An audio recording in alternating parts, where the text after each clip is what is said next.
यही है ना। 2GPA से हम लोगों का एंट्रेंस हो गया था। और हमारा जो WTR में क्या क्या रिक्वायरमेंट की जरूरत था, उसी के ऊपर हम लोग थे, है कि नहीं आजाद। तो जी गुरु यहाँ जी, वही पर अब हम देखते हैं VDDRF DIG और VDDRF1TX, VDDRF1RX and VDDRF2 and VDDRF2 LDO। इतना इसका सप्लाई लाइन है। इसका इतना ही सप्लाई लाइन है। अगर इतना सारा सप्लाई इसको मिल जाएगा, मिलने के बाद ये 99% ये तो अपना नहीं लगता है। काम को अंजाम देगा, ये तो मिलने के लगाना ही बाद ये पड़ेगा। अपना ये काम कंप्यूटर को का है, ये मोबाइल का नहीं है। अंजाम देगा। ये तिवारी महंगा आता जी है। माइक म्यूट कर लो, तिवारी जी। तो क्या पिछले क्लास में हमने ये सारा देख लिया था? Hold on hold on hold on. पिछले क्लास में हमने ये सारा देख लिया था क्या आजाद?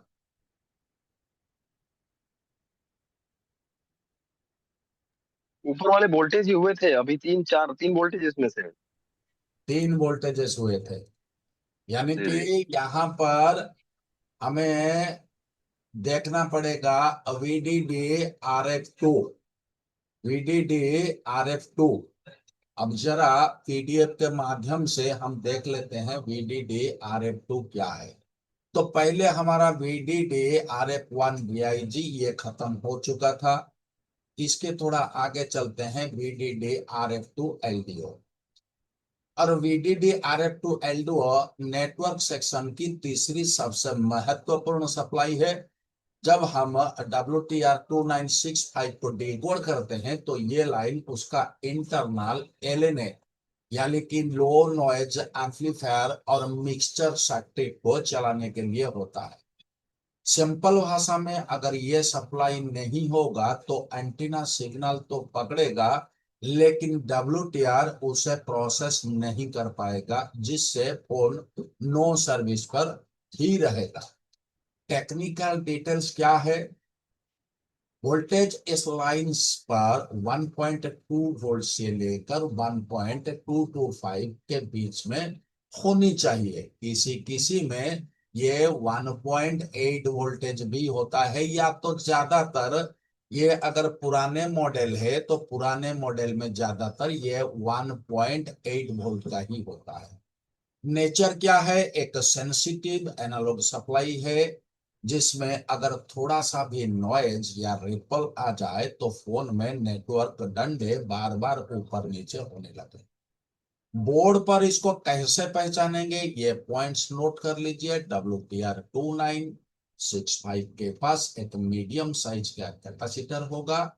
सीमाटिक में इसे अक्सर VDD-RF2 लाइन से जोड़ा गया है। हॉट टेस्टिंग में सिम कार्ड लगाकर मैनुअल सर्च करते वक्त तो चेक करें।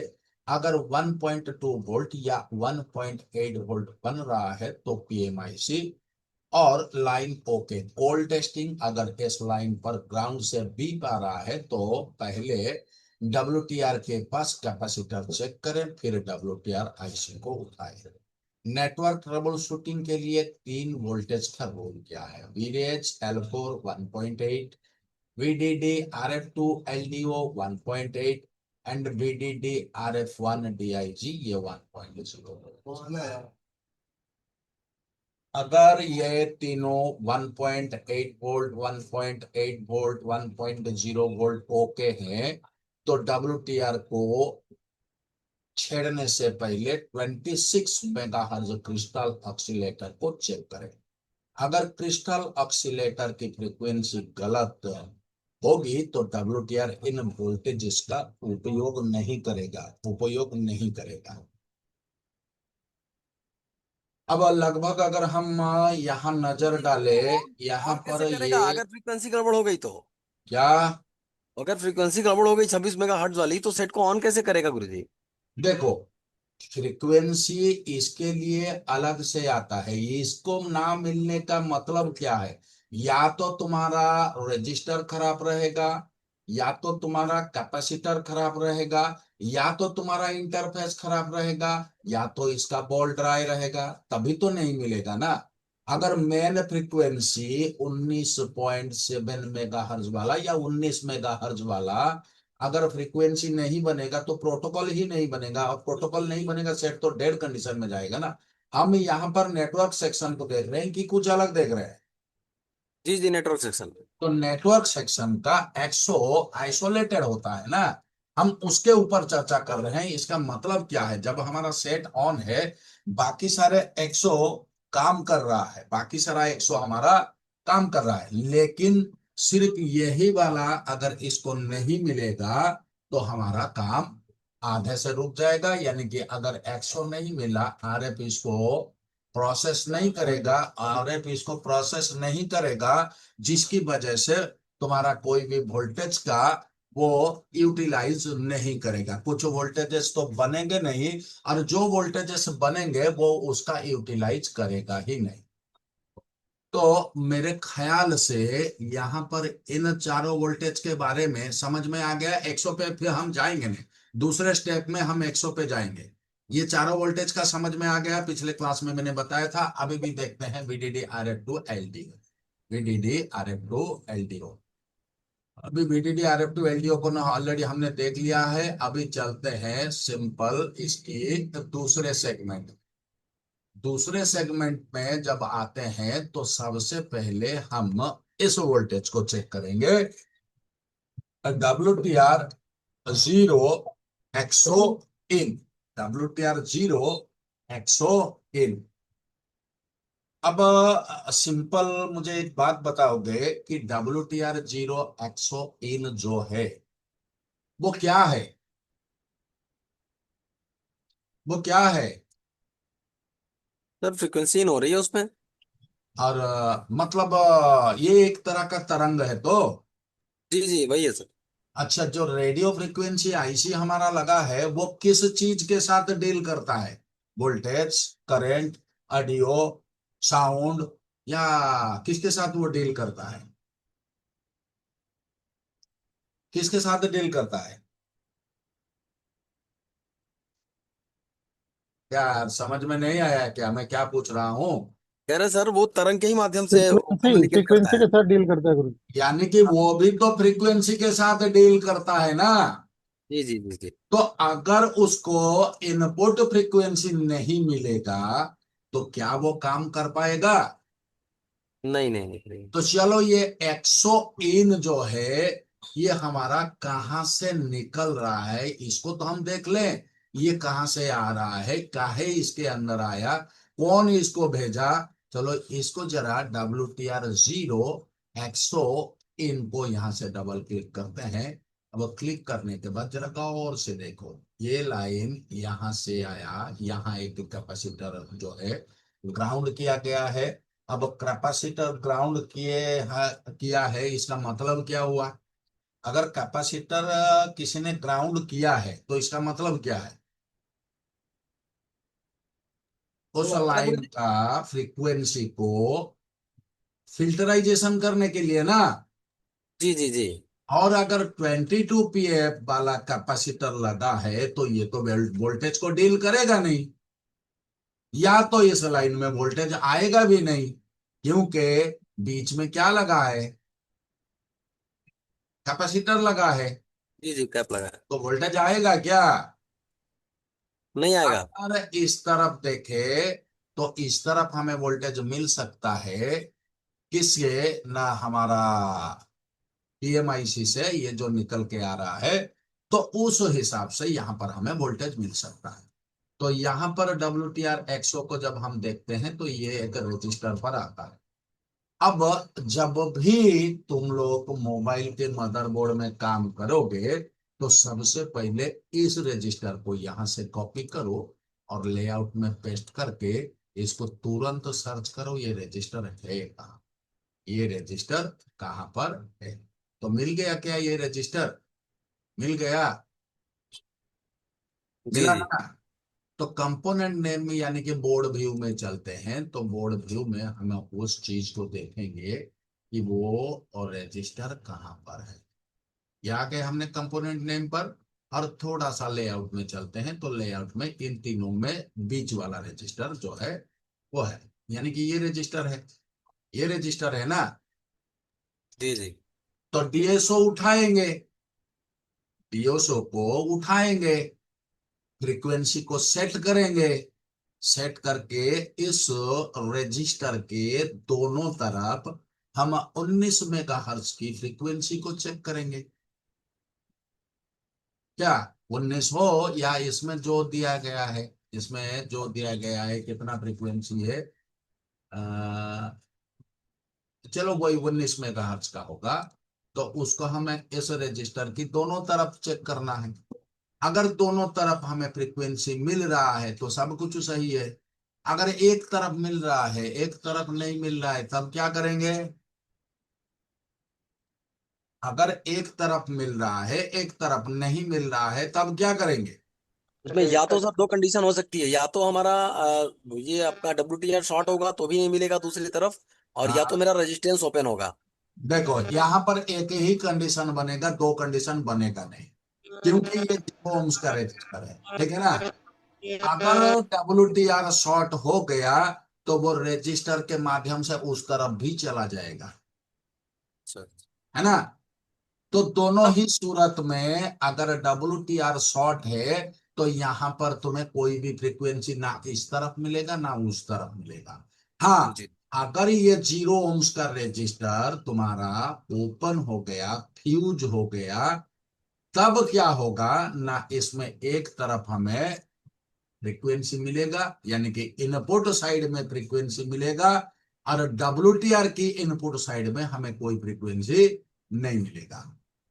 अब ये कैपेसिटर, ये रजिस्टर के मान के चलो दोनों तरफ ही हमें फ्रीक्वेंसी नहीं मिल रहा है, ना इधर मिल रहा है ना उधर मिल रहा है। अब हमारा यहां पर फर्ज बनता है कि इस रजिस्टर पे हम ग्राउंड की रेजिस्टेंस को चेक करेंगे। काहे कि अगर WTR शॉर्ट हो गया तो ये दोनों तरफ बीप करेगा, करेगा कि नहीं करेगा? जी जी करेगा सर। तो अगर कूल टेस्ट में ना ही ये दोनों तरफ बीप किया, ना कुछ हुआ, तो यहां से हमारा जो अगला पड़ाव है, तो हम यहां से निकलेंगे और इस कैपेसिटर पे आएंगे।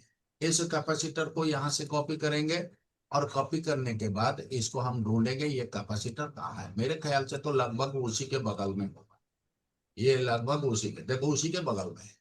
तो कंपोनेंट नेम में चलते हैं, तो ये वाला कैपेसिटर फ्रीक्वेंसी को क्या करता है, पासर बाय करता है, यानी कि एक जगह से दूसरे जगह में भेजता है। अगर मान के चलो ये लीकेज हो गया, अब जब लीकेज हो जाएगा तो ये क्या करेगा, सारे फ्रीक्वेंसी को क्या ये भेज पाएगा? ये गुरु जी ये रजिस्टर की तरह व्यवहार करने लगेगा। हाँ, तो इसके वजह से तुम्हारा फ्रीक्वेंसी में अनसर्टन फ्रीक्वेंसी एंटर करेगा, और अनसर्टन फ्रीक्वेंसी एंटर करने के वजह से तुम्हारा क्या होगा, नेटवर्क में गड़बड़ी हो जाएगा। तो अगर इस कैपेसिटर के एक तरफ हमें फ्रीक्वेंसी मिल रहा है, दूसरे तरफ में हमको फ्रीक्वेंसी नहीं मिल रहा है, तो हमें सिंपल क्या पता चलेगा ना, इस कैपेसिटर का अंदरूनी ओपन हो चुका है, इसीलिए वो एक तरफ दे रहा है और दूसरे तरफ नहीं दे रहा है, एक तरफ वो दे रहा है और दूसरे तरफ नहीं दे रहा है। तो यहां से हम क्या करेंगे, कैपेसिटर ओपन होने का चीज को समझेंगे, और डायग्राम में इसका वैल्यू को निकालेंगे। 100 पिको फैराड का है, और 100 पिको फैराड का एक कैपेसिटर यहां पर रिप्लेस करेंगे। अगर कैपेसिटर की दोनों तरफ हमें फ्रीक्वेंसी नहीं मिला, तो यहां से हम इसको डबल क्लिक करेंगे और आगे बढ़ेंगे। आगे बढ़ेंगे तो यहां पर देखते हैं ये PM439 के हाउस कीपिंग सेक्शन से निकल रहा है। PM439 के हाउस कीपिंग सेक्शन से ये RF क्लॉक 1 के नाम से निकल रहा है। अब यहां पर अगर हमें GR या वोल्टेज कुछ भी नहीं मिला तो यहाँ पर ये हो सकता है कि हमारा लाइन मिसिंग हो, हमारा लाइन मिसिंग हो, या तो हमारा पावर आईसी खराब है। आई बात समझ में? आई बात समझ में?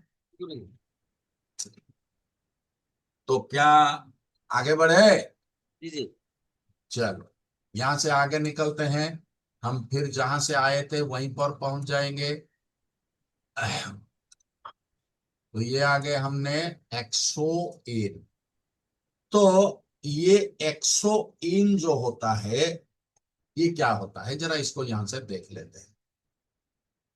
एक्सो का मतलब होता है क्रिस्टल ऑक्सीलेटर। इस लाइन के बिना WTR2965 को पता ही नहीं चलेगा कि किस फ्रीक्वेंसी पर उसे काम करना है। कहने का मतलब यह वो रास्ता है जहां से मेन क्रिस्टल ऑक्सीलेटर की फ्रीक्वेंसी ट्रांसीवर आईसी के अंदर एंटर करता है। बिना इस सिग्नल के नेटवर्क आईसी को पता ही नहीं चलेगा कि उसे किस स्पीड या किस फ्रीक्वेंसी पर काम करना है। इस लाइन का इंपॉर्टेंस क्या है? अगर WTR एक्सो इन सिग्नल मिसिंग हो जाए या लाइन बीच में से ब्रेक हो जाए तो फोन में ये प्रॉब्लम आता है, no service, no network. Phone में बिल्कुल नेटवर्क नहीं आएगा, बेसबैंड अननोन होगा। सेटिंग में बेसबैंड वर्जन को खाली दिखाएगा लेकिन उसमें कोई नंबर नहीं रहेगा। अगर ***46365* डायल करके तुम चेक करोगे तो रेडियो भी तुम्हें ऑफ मिलेगा और ऑन भी नहीं होगा। तो सोल्यूशन क्या है? अगर आप सिमेटिक, बोर्नियो या प्राग्माफिक्स में इसे ट्रेस कर रहे हैं तो ये स्टेप्स को फॉलो करें। कैपेसिटर चेक करें। इस लाइन पर अक्सर छोटा सा कैपेसिटर, कपलिंग कैपेसिटर लगा होता है। अगर वो कैपेसिटर निकल जाए या खराब हो जाए तो सिग्नल आगे नहीं बढ़ेगा। डायोड वैल्यू, मल्टीमीटर को डायोड रेंज पर रखकर चेक करें। इस लाइन में OL तो नहीं है ना, OL नहीं है ना, ग्राउंड से शॉर्ट तो नहीं है। फ्रीक्वेंसी को चेक करें। अगर आपके पास ऑसिलोस्कोप यानी कि DSO है तो इस लाइन पर आपको 19.2 मेगाहर्ज या 38.4 मेगाहर्ज ये चिपसेट के हिसाब से फ्रीक्वेंसी मिलनी चाहिए। बोन ऑन है तो तभी मिलेगा वरना नहीं मिलेगा। कहां से आता है? PMIC या मेन क्रिस्टल से। कहां जाता है? WTR नेटवर्क आईसी के अंदर। काम क्या है? नेटवर्क आईसी को टाइम सिग्नल देना। फॉल्ट आने पर no service, no network, baseband unknown, no IMEI, इस तरह का फॉल्ट तुम्हारा आएगा। मेरे ख्याल से पूरी तरह से क्लियर हो गया है क्या? जी जी गुरु जी। तो 1 मिनट का मैं रेस्ट ले सकता हूँ? बिल्कुल बिल्कुल, आपके पीछे कोई खड़े हैं, वेट कर रहे हैं काफी देर से। हाँ हाँ, इसीलिए इसीलिए नहीं गुरुजी। 1 मिनट का रेस्ट। Okay okay.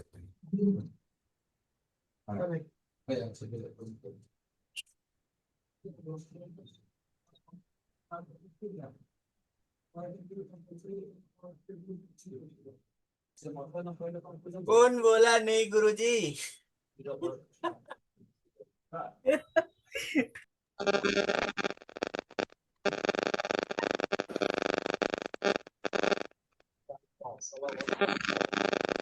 रामचरण, किसका रेडियो का फ्रीक्वेंसी नहीं पकड़ रहा?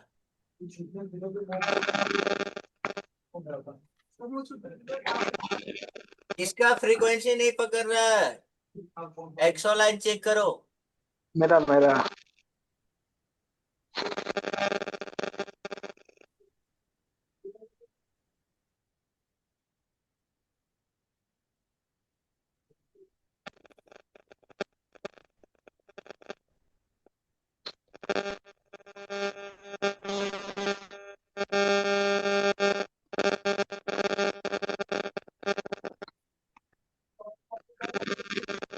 रामचरण जी 20 बंद जॉइन हुए, ज्यादा नहीं।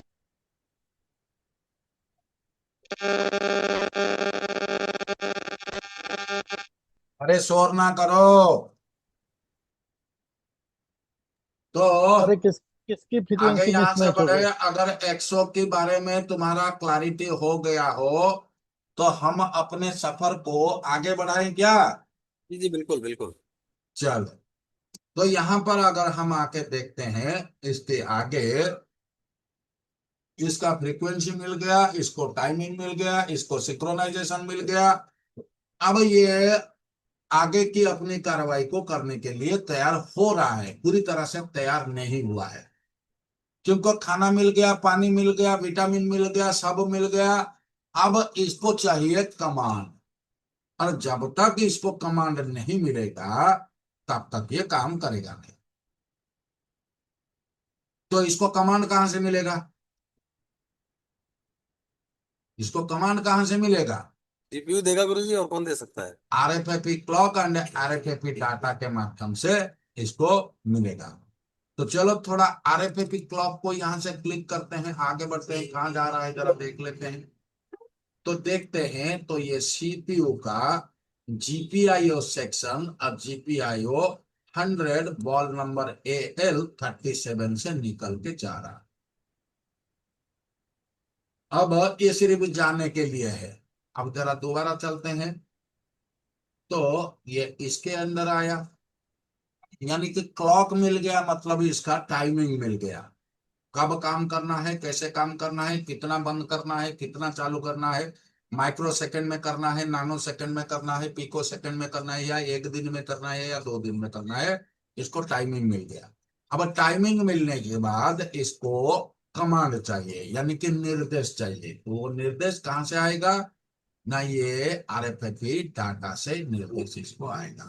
तो आरएफएफई डाटा हम चलते हैं, ये भी हमारा जीपीआईओ 101, यानी कि सीपीयू के जीपीआईओ 101 AL39 बॉल से निकलकर ये हमारे WTR आईसी को जब पहुंचता है, तब सीपीयू और WTR इन दोनों के बीच में बातचीत शुरू हो जाता है, यानी कि डाटा का लेन देन शुरू हो जाता है, यानी कि आदान प्रदान जो है वो चालू हो जाता है।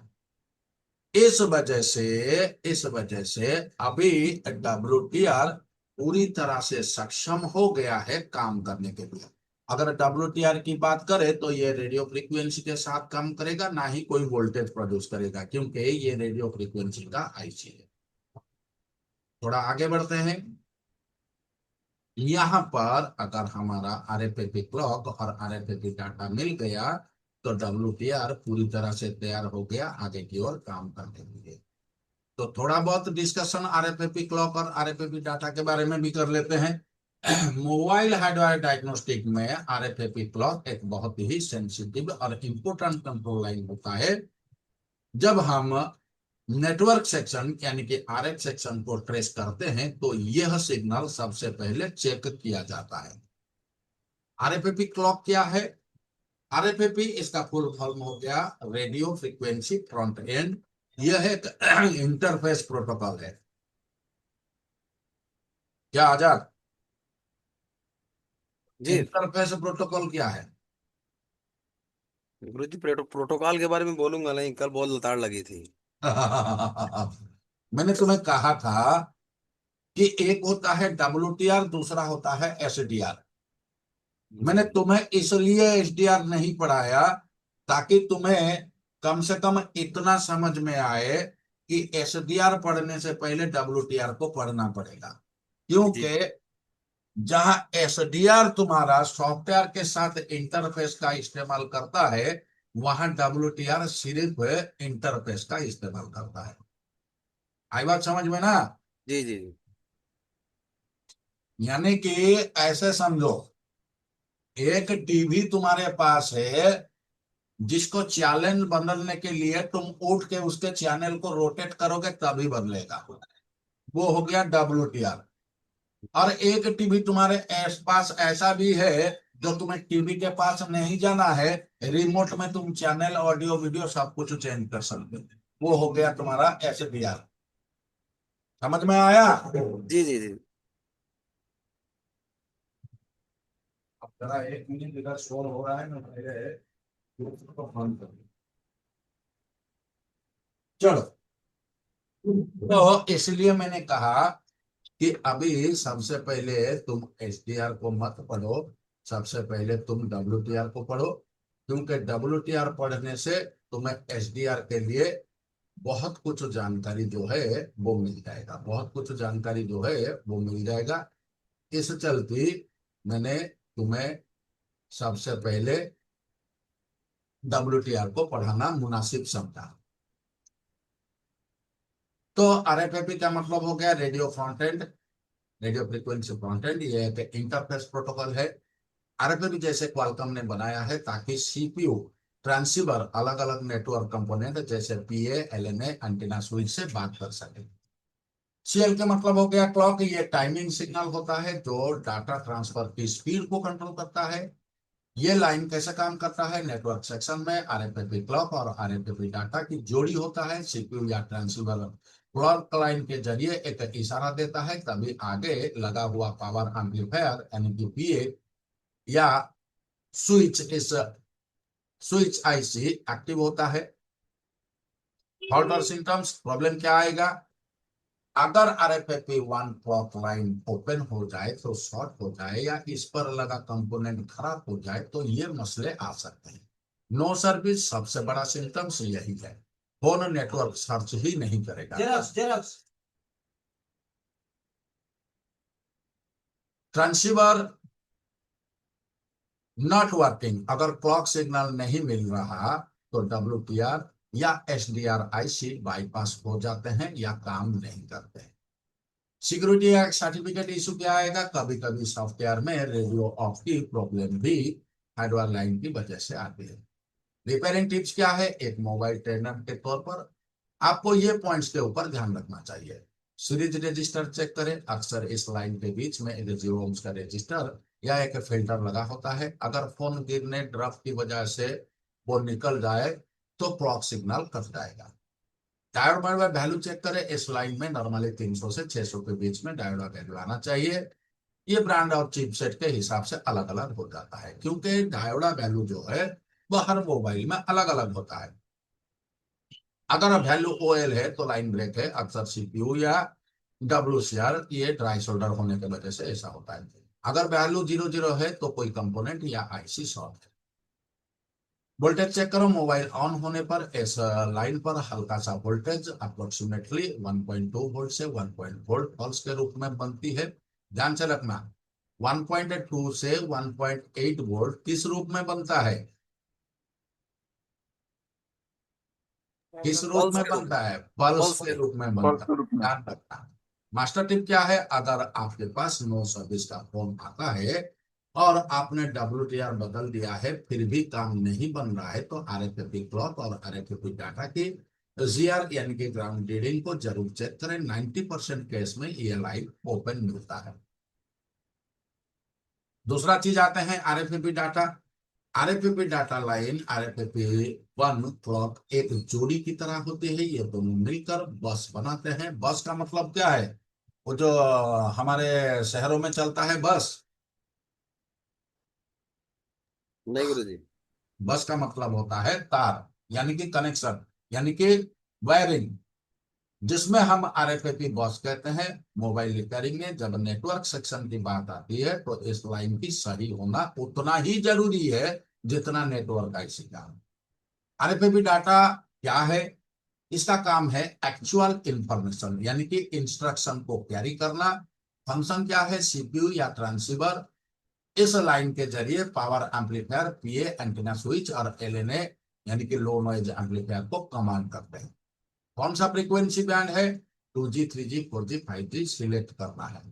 कब सिग्नल को ट्रांसमिट करना है और कब रिसीव करना है, सिग्नल की पावर कितनी होनी चाहिए, ये सारा चीज जो है वो RFIP डाटा के माध्यम से किया जाता है। फॉल्ट सिम्टम्स क्या होगा, अगर RFIP डाटा वन लाइन खराब हो जाए तो आपको ये दिक्कतें मिलेगी। No service, emergency call only, क्योंकि CPU कंपोनेंट्स को कमांड नहीं भेज रहा है। ज्यादातर ये प्रॉब्लम तुम्हारा ये आता है, इमरजेंसी कॉल ओनली। अब जब नो सर्विस आया तो ज्यादातर टेक्नीशियन क्या करते हैं, WTR के ऊपर काम कर लेते हैं। कभी कभी वो काम भी बन जाता है, कभी कभी वो काम भी बन जाता है, लेकिन जब इमरजेंसी कॉल आता है तब थोड़ा टेक्नीशियन घबराते हैं। तो करे तो क्या करें, तो ध्यान रखना RFIP डाटा अगर मिस हो जाए तो इमरजेंसी कॉल ओनली, ये बड़ा प्रॉब्लम इसमें आता है। सर्चिंग फोन लगातार नेटवर्क को सर्च करता रहेगा पर कनेक्ट नहीं होगा। स्पेसिफिक बैंड प्रॉब्लम, कभी कभी 2G चलता है, कभी 4G नहीं चलता है, क्योंकि उस बैंड को कमांड डाटा लाइन से पीए तक नहीं पहुंचता। हार्डवेयर फेल्यूर, अगर आप एडवांस सॉफ्टवेयर टूल जैसे मेरा के लिए अनलॉक टूल में लॉग चेक करोगे तो यहाँ पर डिवाइस फेल्यूर या आरएपी एरर लिखा आ सकता है। ट्रेसिंग और ट्रेसिंग, जीआर ग्राउंड रीडिंग करो, मल्टीमीटर के डायोड मोड पर रखे, रेड पोर्ट को ग्राउंड पर रखे, ब्लैक पोर्ट पे आरएपी डाटा पॉइंट पर रखे। नॉर्मल ये 350 से 600 के बीच में आना चाहिए। अगर इसके बीच में कोई रजिस्टर लगा है तो कभी कभी ये 900 तक भी आ सकता है। क्लॉक और डाटा की रीडिंग लगभग बराबर होनी चाहिए। अगर एक की रीडिंग 400 और दूसरे की 800 तो समझ लीजिए ये लाइन में लीकेज या प्रॉब्लम। सीरीज कंपोनेंट, इस लाइन में अक्सर 0 ohms का रजिस्टर या EMI फिल्टर लगे होते हैं। वाटर डैमेज फोन में ये गल जाते हैं, यानी कि इसमें कोरोशन यानी कि कार्बन हो जाता है, जिससे डाटा का रास्ता बंद हो जाता है। पुल अप रजिस्टर ऑप्शनल, ये ऑप्शनल क्यों कि मैंने लिखा है यहाँ पर पुल अप रजिस्टर ऑप्शनल क्यों, तिवारी जी? जरूरी नहीं हर जगह रहे गुरु जी। ये कभी कभी तुम्हारे आईसी के अंदर ही इनबिल्ट होता है, that's why this is optional. कुछ सर्किट में इस लाइन को एक्टिव करने के लिए एक रजिस्टर के जरिए 1.8 वोल्ट VHL10 दिया जाता है। अगर वो वोल्टेज मिसिंग है तो ट्रांसफर नहीं होगा। की डिफरेंस क्या है clock versus data? RFP clock speed और टाइमिंग बनाती है, यानी कि ये स्पीड के साथ डील करता है। आरएफपी डाटा ऑर्डर या इंस्ट्रक्शन भेजता है, तो ये डाटा के साथ डील करता है। गुरु अगर जी उसमें उसमें अगर हमको फ्रीक्वेंसी मिलती है वोल्टेज नहीं मिलता है तो रफ्तार धीमा हो जाएगा। सोल्यूशन तो सर चेंज करना, सीपीयू चेंज करना फिर होगा गुरु जी। नहीं, हो सकता है हमें WTR को चेंज करना पड़े। हो सकता है हमारा जो आरएफपी के लिए LDO वोल्टेज बनना है वो नहीं बनता होगा। समझ में आया ना? जी जी जी जी। तो अगर आपने WTR बदल दी, पीए बदल दी, फिर भी नो सर्विस है, तो 100% आपके आरएफपी लाइन क्लॉक और डाटा में गड़बड़ी है। तो ज्यादातर हमें इस तरह का फोन में कौन सा फॉल्ट मिलता है? आरएफपी डाटा और क्लॉक लाइन मिलता है, या तो वो आपस में शॉर्ट हो जाते हैं या तो वो ओपन हो जाते हैं। ज्यादातर हमें टेक्नीशियन क्या बताते हैं, अरे भाई 4G पीए का पतरा उतार दे, नहीं तो 4G पीए को थोड़ा गर्म कर दे, तेरा हो जाएगा, यही कहते हैं ना। जी जी जी जी। असल मतलब कोई समझता नहीं, क्योंकि आरएफआईडी डाटा क्लॉक वहां पर या तो शॉर्ट हो जाते हैं या तो ओपन हो जाता है। अब इसके बाद आते हैं WTR0 PRX B8 GSM 900। ये हमने पिछले क्लास में देखा था, देखा था कि नहीं देखा था? बोलो, देखा था कि नहीं देखा था? क्या बात कर रहे हो, दो एकदम से खामोश हो जाएगा तो क्लास कैसे चलेगा? वो गुरु जी सीपीयू वाले क्लास में था ये तो। अरे नहीं रे, जब हमने पिछला क्लास कहा था कि यहां तक हमारा WTR का पहला स्टेज खत्म हो गया, यही कहा था ना? जी जी जी तो पहला स्टेज कैसे खत्म हुआ था? पहला स्टेज जब हमारा आरएफपी डाटा क्लॉक आया तभी तो खत्म हुआ ना। जी। अब जरा गौर से यहां पर देखो कि हमें किसको देखना है, किस लाइन को पहले। तिवारी जी, लकीर मत खींचिए, तिवारी जी लकीर मत खींचिए। अरे गुरुजी मैं मेरी जिंदगी में नहीं खींचा। अभी आपका और नाम कोई शो हो रहा है मोबाइल लैपटॉप के यार, आपका नाम शो हो रहा है। सॉरी सॉरी गुरुजी, जेब में ऐसा पड़ा था ना, फोन सुन रहा था मैं सिर्फ, तो शायद हाँ, वो अपने आप दब गया होगा। चलो कोई बात नहीं है। तो यहाँ पर हम देखेंगे WTR0 PRX बैंड 8 और GSM 900। प्रदीप मेहर, तुम लोगों का पूरा सारा कारनामा मैं यहाँ से बंद कर दूंगा, गलती ना करो। सारा कारनामा तुम्हारा बंद कर दूंगा मैं।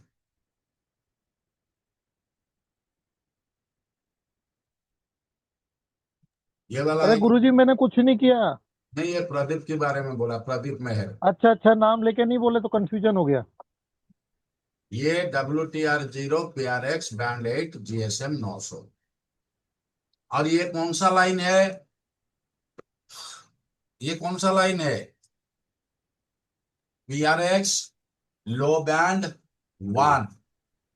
सबसे पहले PRX लो बैंड 1 के ऊपर हम चलते हैं, क्योंकि सबसे पहला ये लाइन बन के तुम्हारे मोबाइल के अंदर आएगा ये सबसे प्राइमरी पहले। रिसेप्शन हुआ ना गुरुजी, ये क्या? Primary reception. हाँ, PRX हो गया प्राइमरी रिसेप्शन, और LB हो गया लो बैंड, और लो बैंड का ये चैनल हो गया 1। अब जरा जी। गौर से देखते हैं ये लाइन आ कहां से आ रहा है। अब इसको अगर हम क्लिक करते हैं तो ये वो यहाँ आया, यहाँ पर एक ट्रिप्लेक्सर लगा है। अब यहाँ पर देखते हैं तो यहाँ से आया है। अगर इस लाइन को हम क्लिक करेंगे तो ये हमें 2GPA में लेके पहुंचा देगा। 2GPA में जब नेटवर्क हमारा प्रोसेस हुआ तो वो नेटवर्क यहाँ आया, और इस ट्रिप्लेक्सर के अंदर फिल्टर होके एक रजिस्टर, एक कैपेसिटर, 2 इंडक्टर, इनके माध्यम से वो हमारा क्या कहाँ हुआ, क्या पहुंचा? बोल के गई मैडम? कहाँ पहुंचा हमारा? डब्ल्यू टी आर में। रिवाबर कर रही थी क्या है? WTR में पहुंचा। WTR में पहुंचने के बाद WTR क्या करेगा हो रहा अभी? है कितना अभी लिया? WTR क्या करेगा? प्रोसेस होगी इसमें गुरुजी। तो चलो, इसको वो प्रोसेस कोई करेगा। दिक्कत नहीं होगी। बोले ज्यादा दिक्कत है तो मेरे को दे दे। राजेश जी। ठीक है, अभी जरा देख लेते हैं ये WTR 0 PRX बैंड 8 GSM 900 क्या चीज। आज बहुत गलती हो रही तिवारी जी माइक म्यूट कर लीजिए। WTR जी 0 जी गुरु जी, वही मैं बोला, आज बहुत गलती हो GSM 900 वो रास्ता है जहां से 2G GSM 900 का सिग्नल ट्रांसीवर यानी कि WTR के अंदर एंटर करता है। लाइन का मतलब क्या है? WTR main transceiver IC, PRX हो गया, इसका मतलब है प्राइमरी रिसीव, फोन का मेन एंटीना इस लाइन के जरिए सिग्नल को रिसीव करता है। बैंड 8 ये LTE 4G का बैंड है। इंडिया में 4G के लिए भी 900 मेगाहर्ट्ज का फ्रीक्वेंसी यूज होता है।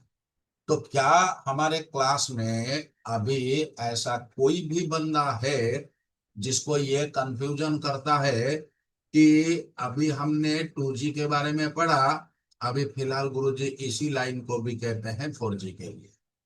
किसी के मन में ऐसा कोई संदेह है? वो मुझे बताए। कोई संदेह नहीं गुरु जी, TRX है ना? नहीं, ये बात नहीं है। अगर किसी ने पहला क्लास को जिसमें मैंने बैंड्स के बारे में बताया था, अगर उसने उसको देखा नहीं होगा तब उसके दिमाग में ये आएगा एक ही जगह में ये 4G भी जा रहा है और एक ही जगह में ये 2G भी जा रहा है। ठीक है ना? मेरा बिल्कुल आवाज क्लियर हो रहा है ना? एकदम क्लियर, क्रिस्टल क्लियर है गुरु जी। चलो, यहां पर देखते हैं। PRX इसका मतलब हो गया प्राइमरी रिसीव, फोन के मेन एंटीना इस लाइन के जरिए सिग्नल को रिसीव करता है। बैंड 8 ये LTE 4G का बैंड है। इंडिया में 4G के लिए 900 मेगाहर्ट्ज फ्रीक्वेंसी को यूज करता है। GSM 900 ये हमारा पुराना 3G नेटवर्क है। आजकल के नए फोन में 2G और 4G बैंड 8 एक ही फ्रीक्वेंसी 900 मेगाहर्ट्ज पर काम करते हैं, इसलिए स्मार्टिक में इनका नाम एक साथ लिखा होता है।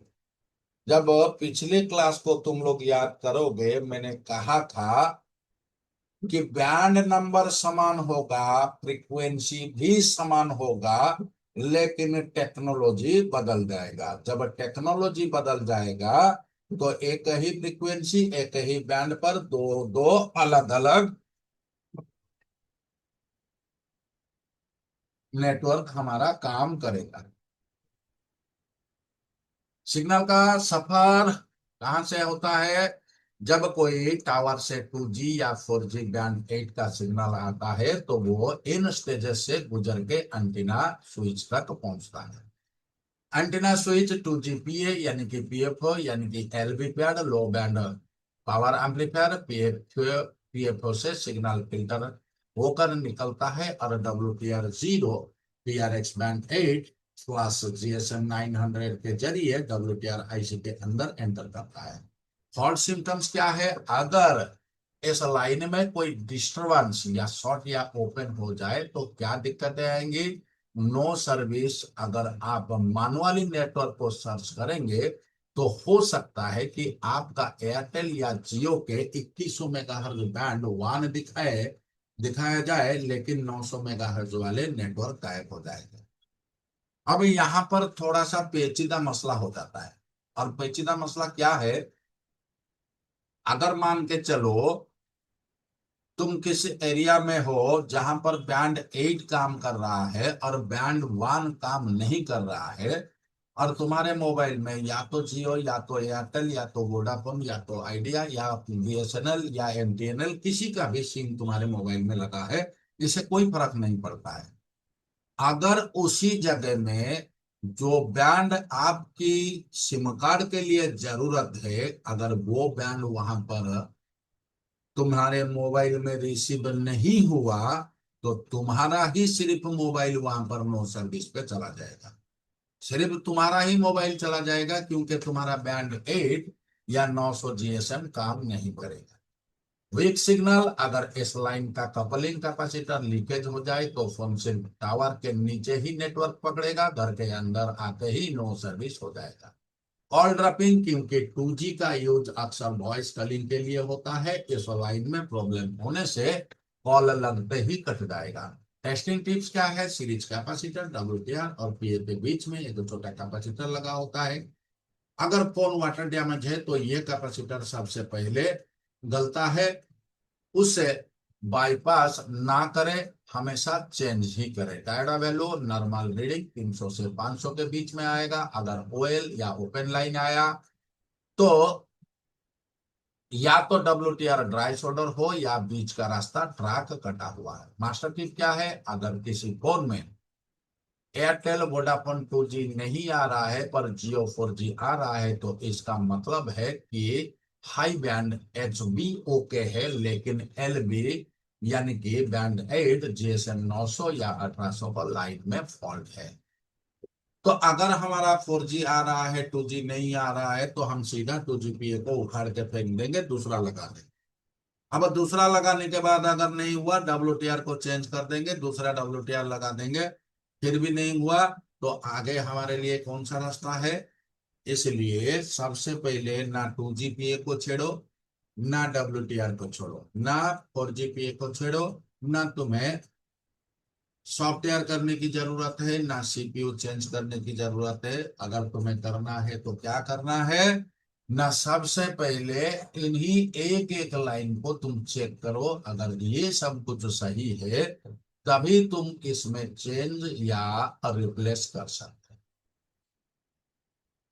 अब इसके बाद हम आते हैं WTR0 PRX band 20 band 28। WTR0 PRX band 20 band की कोई लाइन ओपन होने पे रेडियो ऑफ का प्रॉब्लम तो आएगा नहीं? बिल्कुल नहीं, कोई सवाल नहीं है, लेकिन अगर शॉर्ट हो जाए तो हाँ, तब हो जाएगा। तो यहाँ पर हम ना पहला LV बैंड खत्म हुआ, अभी हम दूसरे LV बैंड पे आते हैं। अगर दूसरा LV बैंड को देखे तो इसमें PRX बैंड 20 एंड 28 ये दो बैंड हमारा काम कर रहा है। और तुम लोगों को बड़े अच्छे से पता है बैंड 20 इंडिया में चलता नहीं। अगर बैंड 28 की बात करें तो बैंड 28 हमारा BSNL 4G इस्तेमाल करता है। BSNL 4G इस्तेमाल करता है। अगर हमारे सेट में BSNL डाला गया है और उस एरिया में 4G का सीक्वेंस है और वहां पर अगर तुम्हारा PRX बैंड 2028 काम नहीं करेगा तो तुम्हारा जियो भी आ जाएगा 4G, एयरटेल भी आ जाएगा 4G, लेकिन जैसे ही तुम BSNL डालोगे तो नो सर्विस या तो 2G नेटवर्क आएगा। समझ में आ रहा है? जी समझ जी में आ रहा है? जी गुरु जी, गुरु जी। तो चलो थोड़ा यहाँ पर चलते हैं, देख लेते हैं क्या है। WTR0 PRX band 20 and 20 line WTR के नेटवर्क सेक्शन के एक बहुत ही महत्वपूर्ण हिस्सा है, खास करके जब BSNL 4G के लिए बैंड 28 का पुरजोर लगाया जाता है, पूरा जोर लगाया जाता है। WTR0 PRX बैंड 2028 यह सिग्नल ट्रांसीवर के अंदर एंटर कर रहा है। PRX प्राइमरी रिसीविंग, यह मेन एंटीना से आने वाली सिग्नल लाइन है। बैंड 2028 ये line 800 megahertz, band 20 700 megahertz, band 28 दोनों के लिए कॉमन होती है, क्योंकि दोनों लो बैंड की कैटेगरी में आते हैं। WTR0 BC0 बैंड 5 GSM 850, अभी दूसरे में आते हैं। WTR0 BC0 band 5 GSM 850। अगर इस लाइन को हम चेक करना चाहते हैं तो थोड़ा हम इसको ऐसे चलेंगे, यहाँ पर आते हैं। अब देखो यहाँ पर एक क्या लगा है, यहाँ पर क्या लगा है, एक डबल फिल्टर लगा है ना। जी जी जी गुरु जी। तो ये डबल फिल्टर से तुम्हारा 2G से डबल फिल्टर को आएगा, डबल फिल्टर से ये निकल के हमारा WTR को जाएगा।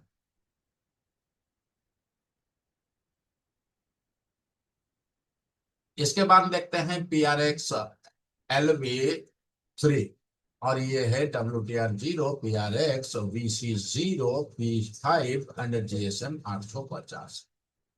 तो WTR0 PRX BC0 B5 GSM 800, इस लाइन का मतलब है ये लाइन लो बैंड सेक्शन का हिस्सा है। इसमें तीन अलग अलग नेटवर्क टाइप्स एक ही रास्ते का इस्तेमाल करते हैं। BC0 यानी कि ये CDMA बैंड, CDMA तो आजकल हमारा चलता ही नहीं है, ये पुराना CDMA नेटवर्क जैसे रिलायंस टाटा के लिए था, अब यूज नहीं होता है। बैंड 5 LTE बैंड इंडिया में जियो, एयरटेल और VI का मेन 4G बैंड है, 850 मेगाहर्ट्ज है। GSM 850 2G international 2G band है, इंडिया में 900 मेगाहर्ट्ज ज्यादा चलते हैं, 850 इंडिया के बाहर चलते हैं। सिग्नल पैथ एंटीना से WTR तक, आपने सही कहा है, ये सिंगल लाइन होता है, इसका रास्ता कुछ ऐसा होता है। एंटीना टर्मिनल से एंटीना स्विच, एंटीना स्विच से लो बैंड PA आउटपुट, एक छोटा सा लो बैंड फिल्टर लगा होता है, फिल्टर आउटपुट यहाँ से सिंगल RF लाइन निकलती है जो WTR 2965 के अंदर एंटर करता है। फॉल्ट सिम्टम्स क्या है, अगर बैंड 5 GSM 850 वाली लाइन ब्रेक हो जाए या शॉर्ट हो जाए तो यह प्रॉब्लम आएगी। लो सिग्नल जियो एयरटेल, क्योंकि बैंड 5 850 मेगाहर्ट्ज की कवरेज के लिए होता है। इस लाइन में दिक्कत आने पर दुकान के अंदर तुम्हारा नेटवर्क गायब हो जाएगा और जैसे ही बाहर जाओगे तुम्हारा नेटवर्क आ जाएगा। यानी कि कस्टमर जब मोबाइल लेके आएगा, तुम दुकान में उसको काम करोगे तो नेटवर्क गायब हो जाएगा, और जैसे ही उस मोबाइल को पकड़ के बाहर निकल जाओगे तो नेटवर्क आ जाएगा। WTR आउटपुट इशू, अगर WTR को इस लाइन से फीडबैक नहीं मिला तो पूरा नेटवर्क सेशन सर्चिंग पर चला जाएगा। टेक्नीशियन चेक पॉइंट क्या है, तो ये टिप्स ध्यान रखें। सिंगल लाइन कंटिन्यूटी मल्टीमीटर से चेक करें, PSA फिल्टर और फिल्टर से WTR, PSA फिल्टर और फिल्टर से WTR का ट्रैक कंटिन्यूटी में है या नहीं। फिल्टर डैमेज, अक्सर वाटर डैमेज फोन में ये छोटे फिल्टर गल जाते हैं, इन्हें निकालकर बाईपास करने की गलती ना करें, हमेशा दूसरा बोर्ड से स्वाइप करें। डायोड वैल्यू WTR के पास वाले कंपोनेंट पर चेक करें, अगर वैल्यू ग्राउंड से शॉर्ट दिखा रहा है तो ये फिल्टर शॉर्ट है या WTR IC इंटरनली शॉर्ट होगी। RF में PN नहीं होता है। RF सेक्शन में पॉजिटिव या नेगेटिव ऐसे पेयरिंग लाइन नहीं होता है और एकदम सॉलिड है। अक्सर बिगिनर सिमेटिक में PN देखकर कंफ्यूज हो जाते हैं, पर असली टेक्नीशियन को पता है कि बोर्ड पर वो सिर्फ एक सिंगल ट्रैक ही देखना चाहेंगे। थोड़ा सा यहाँ से इसको आगे बढ़ाते हैं, कहाँ जाता है, अरे इसको नहीं, इसको नहीं, इसको नहीं, इसको हम नहीं। इसको अगर हम बढ़ाते हैं तो ये कहाँ जाता है, ये यहाँ पर आया। अब ये यहाँ पर एक TRX लगा है। अब इस TRX को देखते हैं बोर्ड पर कहाँ है। अगर हमारा खराब हो जाए तो हम कहाँ इसको ढूंढेंगे, तो ये है वो, ये है। अगर कंपोनेंट नेम में चलते हैं तो WTR सीधा ये वाला लगा है, ये वाला लगा है। अगर ये वाला हमारा खराब है, ये तो लगभग लगभग यहाँ पर जितने भी हमारे फिल्टर्स होते हैं, सिर्फ DRX को छोड़ने के बाद लगभग सारे फिल्टर कतई खराब नहीं होते हैं। या तो पानी के वजह से ये गल जाते हैं, या पानी के वजह से इनका ट्रैक में कोरोशन आ जाता है, यानी कि जंग लग जाता है, कार्बन हो जाता है, इस वजह से ये ट्रैक को मिस करता है। अगर इसी चीज को हम यहाँ पर डायग्राम पे देखें, जरा गौर से देखो कि हमारा ये लाइन है WTR 0, PRX BC0, band 5, GSM 850। अब ये लाइन यहां से इसके अंदर घुसने के बाद इस रास्ते में वो निकल के आया। अब अगर तुम्हें सिंपल बस चेक करना है कि ये तुम्हारा खराब है या नहीं है, तो सिंपल तुम यहां से एक जंपर यहां तक लगा के वनली एंड वनली चेकिंग के प्रपोज में तुम कर सकते हो। अगर तुम्हारा नेटवर्क आ गया तो सिंपल तुम इस TRX को चेंज करो। कभी भी डायरेक्ट करके मत छोड़ना। डायरेक्ट करने से क्या होगा ना, डायरेक्ट करने से अलग अलग बैंड्स जो है वो बंद हो जाएंगे, और डायरेक्ट करने पर अनवांटेड फ्रीक्वेंसी इसके अंदर जाएंगे, और डायरेक्ट करने पर कभी भी नहीं, हर वक्त तुम्हारा लो नेटवर्क का इशू आएगा। क्लियर है क्या?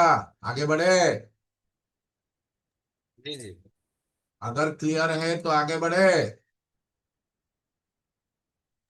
जी गुरु जी बढ़िया। तो PRX LB1, LB2, LB3 अगर हमारा मिल गया है, यानी कि WTR को लो बैंड्स की सारे फ्रीक्वेंसी अगर मिल गया, तो हम यहां से फिर मीडियम बैंड की ओर कूच करेंगे। Medium band 1, PRX MB1। और ये कौन सा लाइन है? WTR 0, PRX MB1, band 2, band 34, band 39 and GHB। पिछले क्लास में मैंने तुम्हें बताया था GHB क्या है, याद है?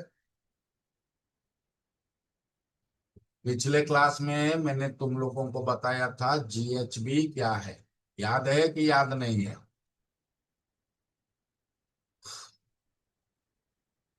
देखो, तुम लोगों का एक बहुत ही खराब नेचर क्या है, तुम लोग चुपचाप बैठते हो तो मुझे कोई फर्क नहीं पड़ता है। मैं सीधा आगे निकलता जाऊंगा। अगर तुम्हें भूल जानने गए की गुरु जी, जरूरत भूल नहीं है गए।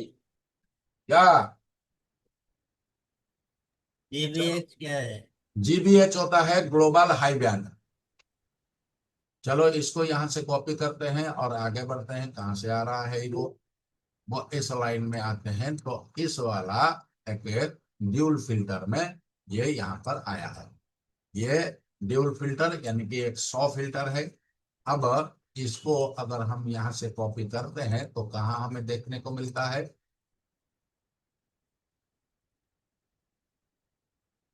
तो ये वाला है वो फिल्टर, ये वाला हमारा 2GP है, उसके पास एक फिल्टर और उसके पास एक छोटा सा फिल्टर है। यह हमारा 2GP है, इसके पास एक फिल्टर और इसके पास एक छोटा सा फिल्टर है। ये एक ड्यूल फिल्टर लगा है।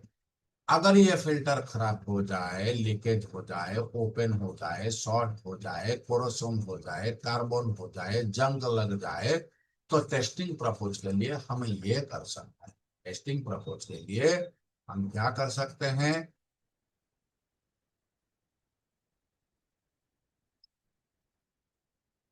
हम्म, इसमें गुरु जी नहीं हो पाएगा। हाँ होगा ना।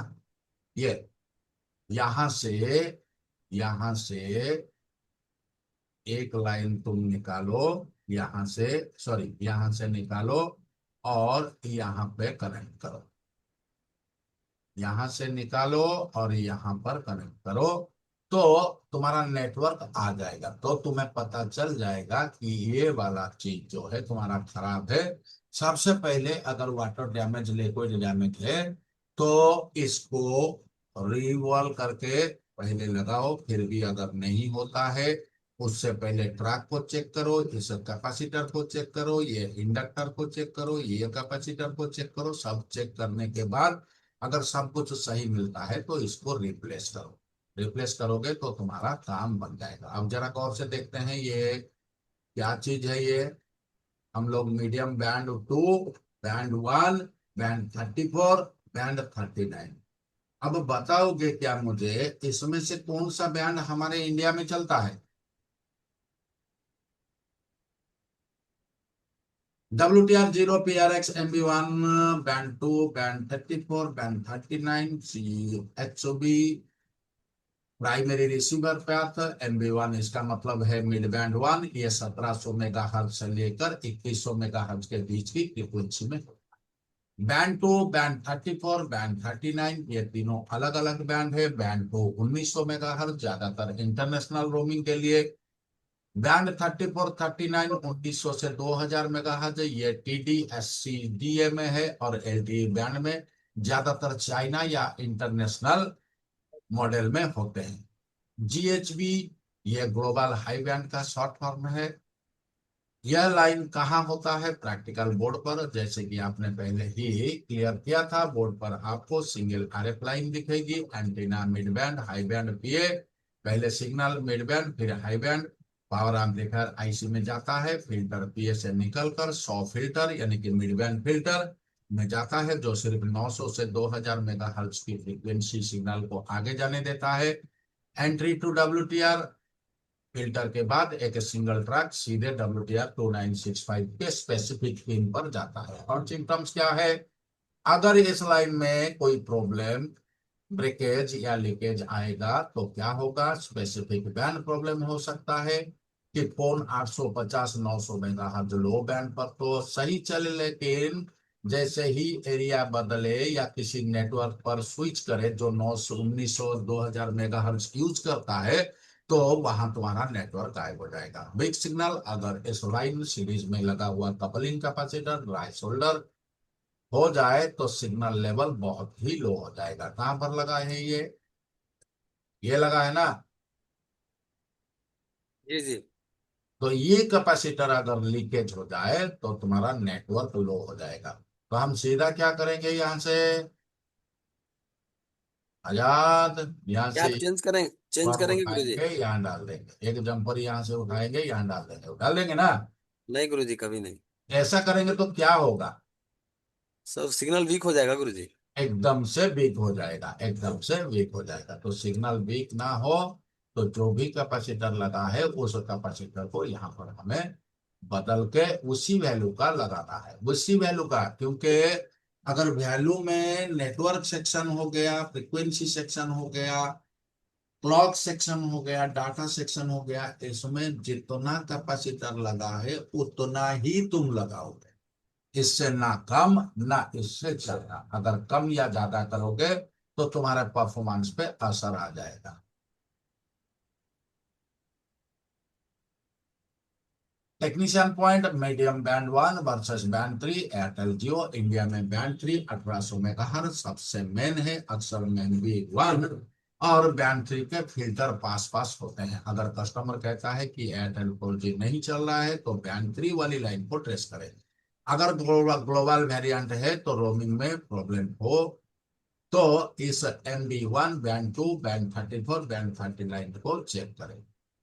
अब आगे आते हैं WTR 0, PRX, MB2, बैंड 3।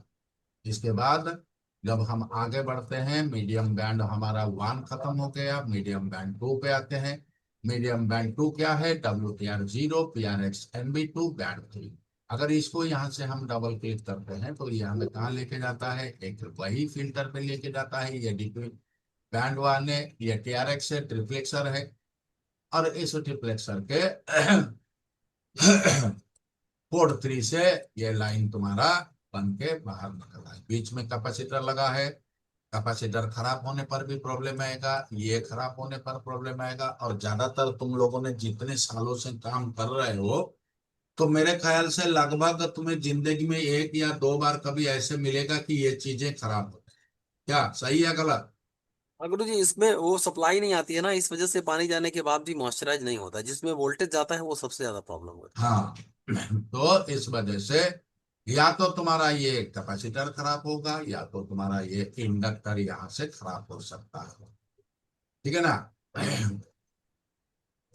आगे बढ़ते हैं, देख लेते हैं। WTR0, PRX, MB2, band 3। ये बैंड 3 ही वही लाइन है जिस पर एयरटेल, जियो और VI का सबसे ज्यादा लोड रहता है। डिकोडिंग करते हैं। WTR0 हो गया ट्रांसीवर IC, PRX हो गया primary receive, MB2 mid band 2, ये 1800 मेगाहर्ट्ज की फ्रीक्वेंसी पर चलती है। बैंड 3 ये 1800 मेगाहर्ट्ज। इंडिया में 4G LTE शुरू ही इसी बैंड से हुआ था। बैंड 3 1800 मेगाहर्ट्ज, इंडिया में सबसे पहले जब 4G चालू हुआ था तो इसी बैंड के ऊपर इसने अपना पहला सफर को शुरू किया था। अगर ये लाइन खराब है तो समझ लीजिए 4G का मेन इंजन ही बंद है। सिग्नल का प्यार, मेन एंटीना से switch IC, antenna switch, MBHB, PA power amplifier, यहाँ सिग्नल को ताकत मिलता है। PA से आउटपुट। बैंड 3 100 फिल्टर, ये छोटी सी 5-6 पिन का IC 1800 मेगाहर्ट्ज सिग्नल को फिल्टर करके आगे भेजती है। फिल्टर WTR2965 फिल्टर से निकलकर एक सिंगल ट्रैक सीधे WTR के पिन पर एंटर करता है। फॉल्ट और सिम्टम्स क्या है? अगर बैंड 3 की लाइन में भी 2 बैंड 3 डिस्टर्ब हो जाए तो यह दिक्कत आएगी। No 4G, only 2G। Phone में एयरटेल या जियो का 4G नहीं आएगा, सिर्फ 2G। ई सिंबल दिखाएगा या नो सर्विस रहेगा। Manual search fail. जब आप मैनुअली नेटवर्क सर्च करेंगे तो 1800 मेगाहर्ट्ज वाली नेटवर्क लिस्ट इसमें से गायब हो जाएगी। कॉल ड्रॉपिंग, क्योंकि वोल्टी इसी बैंड पर सबसे ज्यादा चलता है, कॉल लगते ही कट हो जाएगा या आवाज तुम्हारा कट कट कर रहेगी। Technician point of repairing checklist क्या है? Filter bypass test. अगर बैंड 3 का 100 फिल्टर खराब लग रहा है तो टेस्टिंग के लिए एक बार उसे निकालकर एक बारीक जंपर से आउटपुट मिलाकर देखें। सिर्फ टेस्टिंग के लिए परमानेंट फिल्टर ही तुम्हें लगाना चाहिए। डायोड वैल्यू 2965 के उस स्पेसिफिक पिन पर वैल्यू चेक करें। अगर कोयल ओपन लाइन है तो रास्ता दें। सीरीज कंपोनेंट, फिल्टर और WTR के बीच में एक छोटा सा 0.1 माइक्रोफैराड यानी कि PF रेंज का कैपेसिटर लगा होता है। अगर वो शॉर्ट हो गया तो सिग्नल ग्राउंड हो जाएगा और नेटवर्क नहीं आएगा। समरी टेबल क्या है? फीचर्स और डिटेल में क्या देखते हैं? फीचर्स, फ्रीक्वेंसी, कितना फ्रीक्वेंसी है? 1800 मेगाहर्ट्ज का है। कौन सा बैंड इस्तेमाल कर रहा है? बैंड 3 इस्तेमाल करता है। नेटवर्क टाइप क्या है? यह 4G LTE वोल्टी में होता है। कभी कभी यहाँ पर HD+ भी आता है। अगर डुअल एंटीना सिस्टम है तो HD+ भी आएगा। नेचर क्या है? सिंगल RF लाइन, इसमें नो पॉजिटिव नो नेगेटिव होता है। कॉमन IC WTR2965 के। और 77645 PA, 77645 PA, ये दोनों से निकल के ये दोनों के बीच में इस लाइन का कम्युनिकेशन होता है। क्या आपने नोटिस किया है जब WTR2965 खराब होती है तो सबसे पहले बैंड 3 ही जाता है, क्योंकि इस पर लोड सबसे ज्यादा है। अब आगे बढ़ते हैं। WTR0, PRX, MB3, band 1। PRX, MB3 और ये कौन सा है? WTR0, PRX, MB3, band 1। इसको अगर यहाँ से कॉपी करते हैं, बढ़ते हैं आगे, तो यहाँ पर भी एक क्या इस्तेमाल हुआ है? 100 फिल्टर इस्तेमाल हुआ है ना। है जी। तो अगर इसको हम देखना चाहेंगे ये कहाँ पर है, तो यहाँ पर लेआउट में इसको पेस्ट कर देते हैं। पेस्ट करके सर्च करते हैं, करके देखते हैं ये है यहाँ। कंपोनेंट नेम पे चलते हैं तो ये वाला एक 100 फिल्टर है और ये दो दो बैंड को अलग अलग दिशा में भेजने का काम करता है। ठीक है, तो ये इंडक्टर खराब हो जाएगा तो भी प्रॉब्लम आएगा, ये कैपेसिटर खराब हो जाएगा तो भी प्रॉब्लम आएगा। तो इसलिए सबसे पहले अगर ये लाइन में प्रॉब्लम आए तो इन सारे छोटे छोटे कंपोनेंट्स को देखना तुम्हारे लिए पहले जरूरी। WTR 0 PRX MB3 बैंड 1 ये क्या है? ये बैंड 1 भी इंडिया का 4G नेटवर्क के लिए बहुत ही बड़ी लाइन है। Transceiver IC primary receive mid band 3 ये 2100 मेगाहर्ट्ज की रेंज होती है। बैंड 1 ये 2100 मेगाहर्ट्ज फ्रीक्वेंसी है। इंडिया में पहले ये 3G के लिए यूज होता था, लेकिन अब एयरटेल और वोडाफोन आइडिया ने इसे 4G पर शिफ्ट कर दिया है। अब ये बात क्या तुम लोगों का हजम हुआ? बोलो, क्या ये बात तुम्हारा हजम हुआ कि ये 4G पर शिफ्ट हो गया? बोलो। गुरुजी से बैंड अपना चेंज किया हुआ पहले की अपेक्षा, हो स्पीड अच्छी मिल रही होगी इस पे। अरे नहीं रे, हमने इससे पहले क्या कहा था? जो पुराने स्पेक्ट्रम थे उनमें खाली टेक्नोलॉजी को चेंज करके इसमें डाल दिया, उसमें खाली टेक्नोलॉजी को चेंज कर दिया।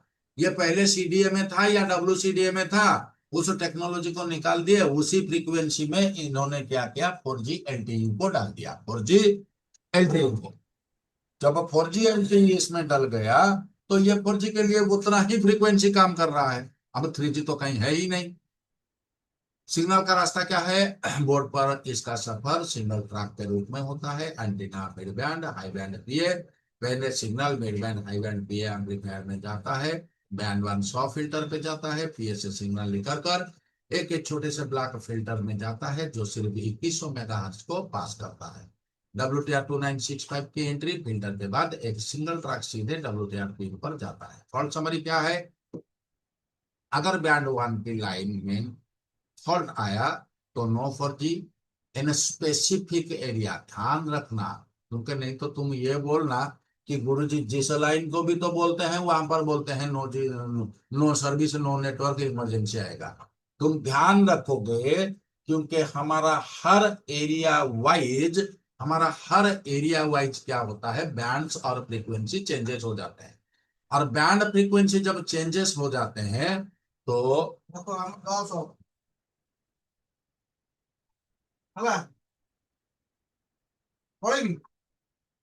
ना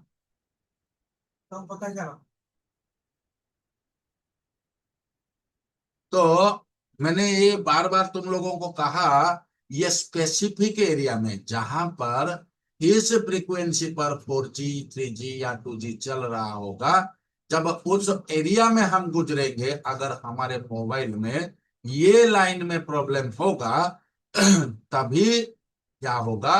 ना तुम्हारा नेटवर्क नो सर्विस में चला जाएगा। 3G मिसिंग, क्योंकि ये 2100 मेगाहर्ट्ज है। अगर ये लाइन ब्रेक हो तो फोन में 3G नेटवर्क भी नहीं आएगा। मैनुअल सर्च करना पर 2100 मेगाहर्ट्ज वाले नेटवर्क लिस्ट में से नहीं दिखाए।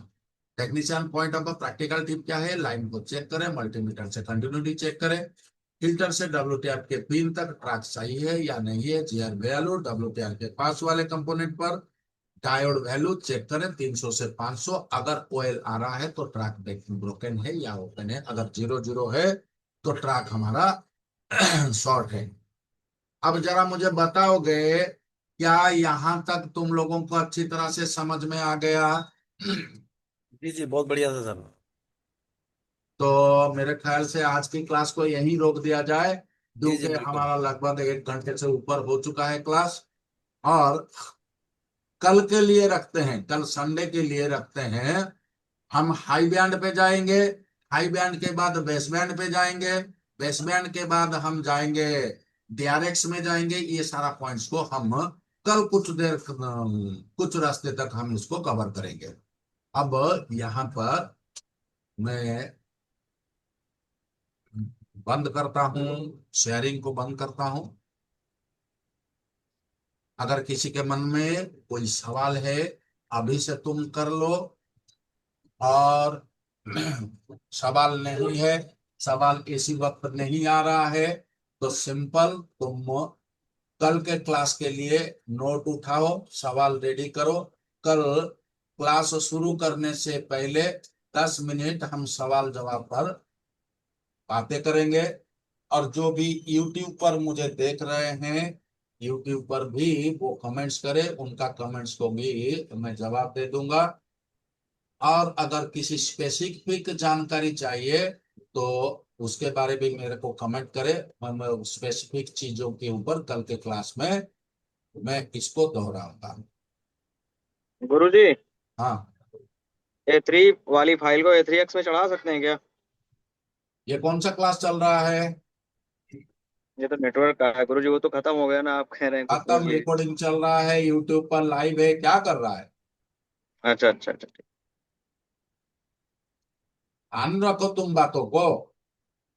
जिस क्लास के ऊपर आए हो उसी क्लास रिलेटेड सवाल करो, वरना अगला जो सवाल तुम्हारा है सपोर्ट में, वो सवाल तो करो। सपोर्ट तो तुमको 12 घंटा मुहैया करवाया गया है ना।